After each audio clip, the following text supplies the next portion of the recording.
अयोध्या में खाता बही। पोथी में लिखा है, जिस दिन राम रावण को परास्त करके अयोध्या आए, सारा नगर दीपों से जगमगा उठा।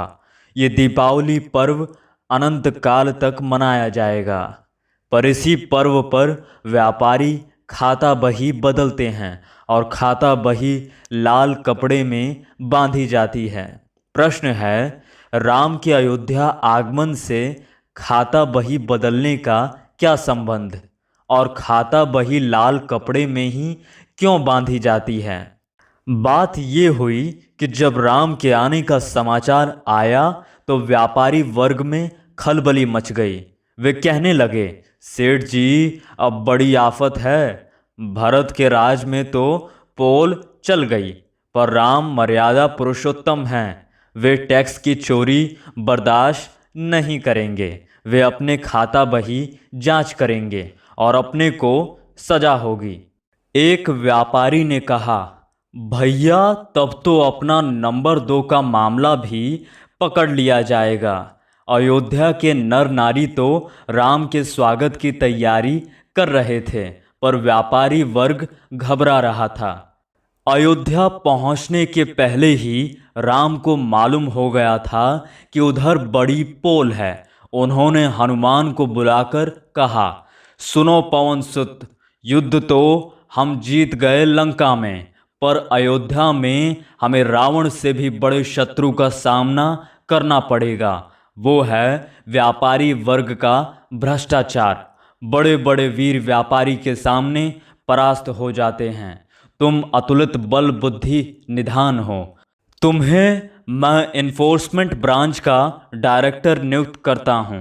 तुम अयोध्या पहुंचकर व्यापारियों के खाते बहियों की जांच करो और झूठे हिसाब पकड़ो। सख्त से सख्त सजा दो। इधर व्यापारियों में हड़कंप मच गई। कहने लगे, अरे भैया, अब तो मरे। हनुमान जी इन्फोर्समेंट ब्रांच में डायरेक्टर नियुक्त हो गए। बड़े कठोर आदमी हैं। शादी ब्याह नहीं किया, न बाल बच्चे, घूस भी नहीं चलेगी। व्यापारियों के कानूनी सलाहकार बैठकर विचार करने लगे। उन्होंने तय किया कि खाता बही बदल देना चाहिए। सारे राज्य में चैम्बर ऑफ कॉमर्स की तरफ से आदेश चला गया कि दीपोत्सव पर खाता बही बदल दिए जाएं। फिर भी व्यापारी वर्ग निश्चिंत नहीं हुआ। हनुमान को धोखा देना आसान बात नहीं थी। वे अलौकिक बुद्धि संपन्न थे। उन्हें खुश कैसे किया जाए? चर्चा चल पड़ी। कुछ मुट्ठी गरम करने से काम नहीं चलेगा।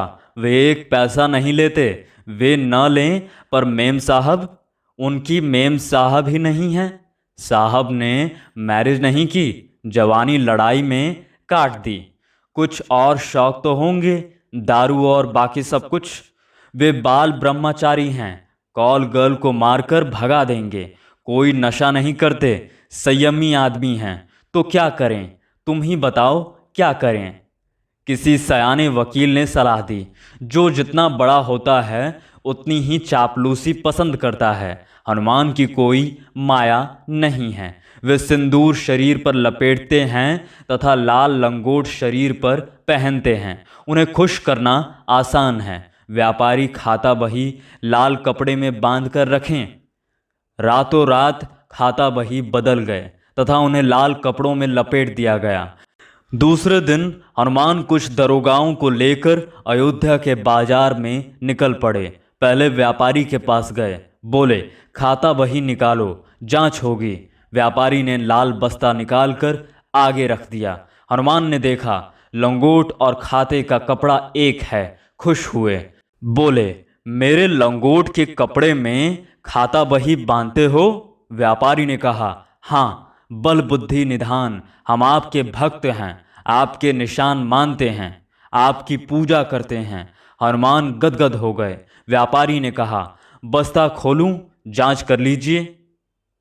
हनुमान ने कहा, रहने दो, मेरा भक्त बेईमान नहीं हो सकता। हनुमान जहां भी जाते लाल लंगोट के कपड़े में बंधे खाता बही देखते। वे बहुत खुश हुए। उन्होंने कहीं हिसाब की जांच नहीं की। रामचंद्र को रिपोर्ट दी कि अयोध्या के व्यापारी बड़े ईमानदार हैं, उनके हिसाब बिल्कुल ठीक हैं। हनुमान विश्व के प्रथम साम्यवादी थे, सर्वहारा के नेता थे। उन्हीं का लाल रंग आज के साम्यवादियों ने लिया है। पर सर्वहारा के नेता को सावधान रहना चाहिए कि उनके लंगोट से बुर्जुआ खाता बही न बांध लें।